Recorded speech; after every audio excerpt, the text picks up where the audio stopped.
Criminal scheme by anti-cult terrorists. So, let's summarize. The typical scheme of terrorist actions by the anti-cult movement against a targeted group follows universally precise steps.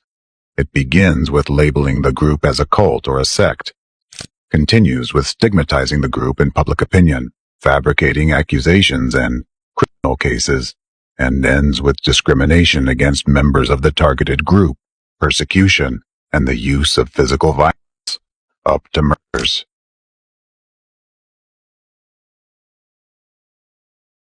According to this model, anti-cult terrorists can persecute absolutely any group of people, whether religious or secular. It doesn't matter. The most crucial steps are labeling and initiating a media campaign to discredit the victim in the media.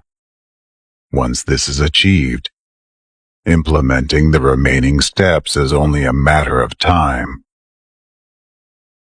In the course of organizing persecution against targeted groups, members of anti-cult movements and their accomplices engage in a range of criminal schemes, such as criminal schemes implemented by representatives of the anti-cult movement, spreading and implementing extremist ideology, inciting conflicts on religious grounds, conducting provocations against members of religious organizations based on religious hatred and/or commercial interests, including using informal connections within law enforcement and other government agencies, fabricating administrative and criminal cases against religious organizations and their members through corrupt connections,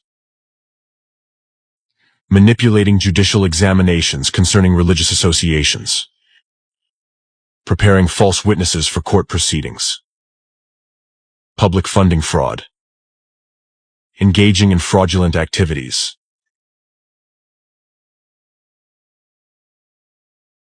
Leaders and members of anti-cult organizations have repeatedly been found guilty by courts of violating human rights and freedoms.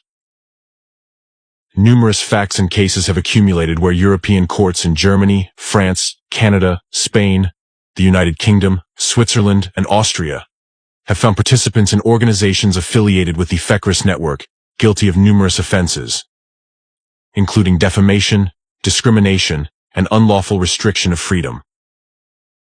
The violations they committed have had significant consequences for religious groups and their members, including social ostracism, job dismissals, denial of employment and medical examinations, educational problems for their children, and other issues. However, despite the clear violations of laws, anti-cult organizations continue to operate, receive state funding, and conduct their anti-democratic and inhumane criminal activities.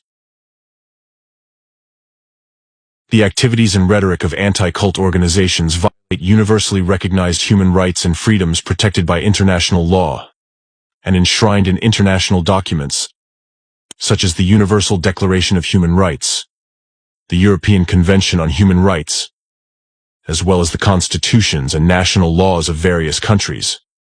Specifically, the right to freedom of thought, conscience, and religion, the right to freedom of speech, the right to equal protection against any form of discrimination, the right to life, liberty, and personal security, the right to the presumption of innocence, to be considered innocent until proven guilty according to the law, and so on.